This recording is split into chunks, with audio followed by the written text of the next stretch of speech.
restorative justice, led by former Speaker and former Attorney General, the Honorable Justin Bidan Muturi, because I believe in restorative justice. The young children who died and their parents deserve justice, and they are entitled to justice.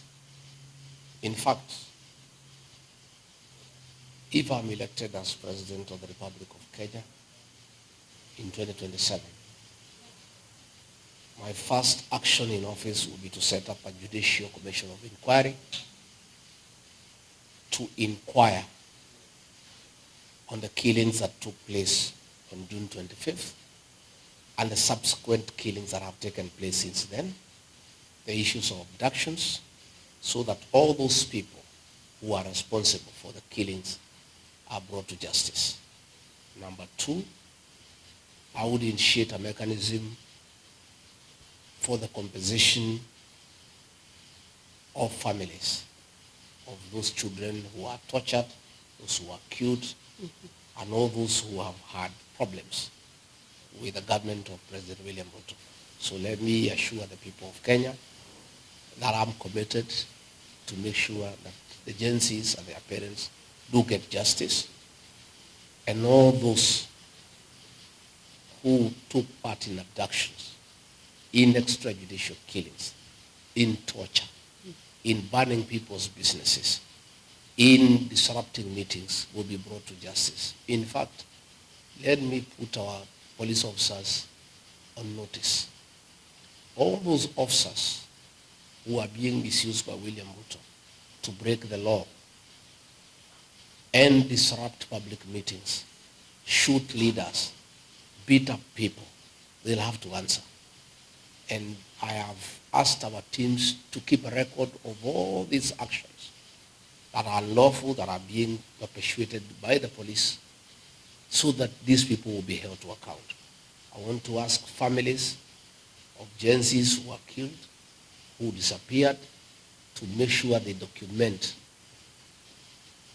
all the circumstances under which their children disappeared, under which police station, so that the commanders of those stations then will be held to account.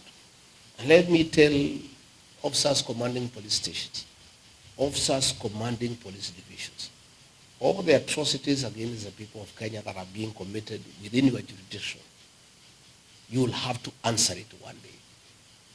If you see what has happened in Kenya, there was the issue of aglo-leasing that took place in the year 2003. The courts have decided, so many years later, almost 22 years later, that those people will have to face justice.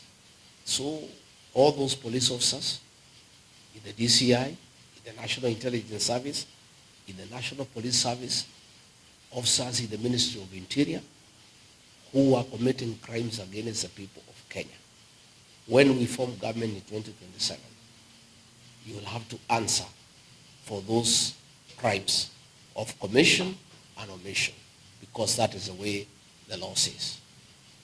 Thank you, Your Excellency.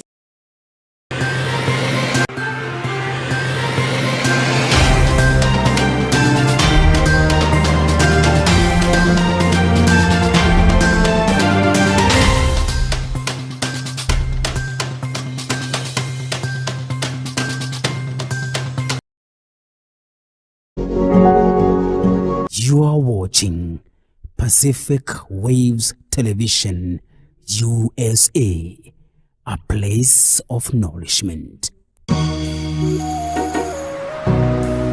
Pacific